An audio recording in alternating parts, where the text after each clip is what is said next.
meesha ka yaaca ما شاء الله Sulaymaan iyo ciidankiisii baa soo socda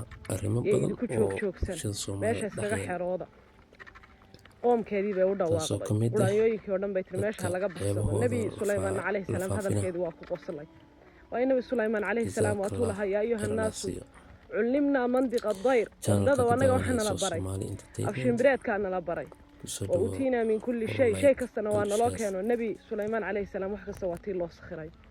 وشهدنا قصة النبي سليمان عليه السلام كشكي يوم صعته وحي أصعته قران يضع يروح ببادسي يعني قوم كيدي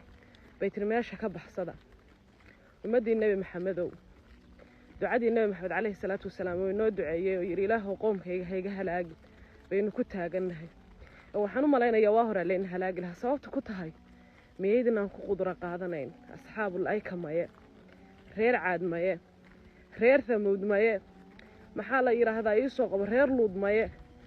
miyeedinaan quraanka akhrin miyeedinaan ilaahay subxaanahu wa ta'aala suuratu shu'araa markuu kaga warwaramayo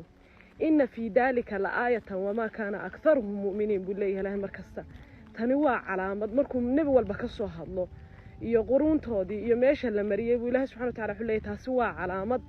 subxaanahu wa ta'aala wuxuu leeyahay suuratu shu'araa markuu bar walba kaga warramayo nabi walba iyo qisadiisa inna fi dalika la aayatan wama kana aktharuhum mu'miniin taasi waa calaamad badankoodu say fahmi maayaan waa run badankeenu ma fahansanin cidiba maaragtay waxa weeye waxa uma jeedo war ilaahay subxaanahu wa ta'aala quraankiisa maan la akhrin إن الذين يحبون أن تشيع الفاحشة في الذين آمنوا لهم عذاب أليم في الدنيا والآخرة والله يعلم وأنتم لا تعلمون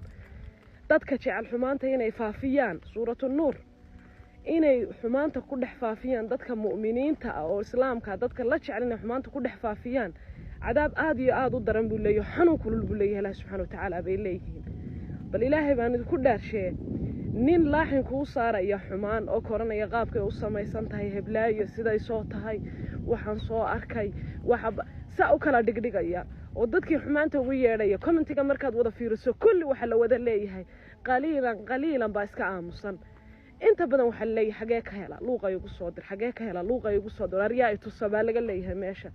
waxa la baarayaana waa xubin taran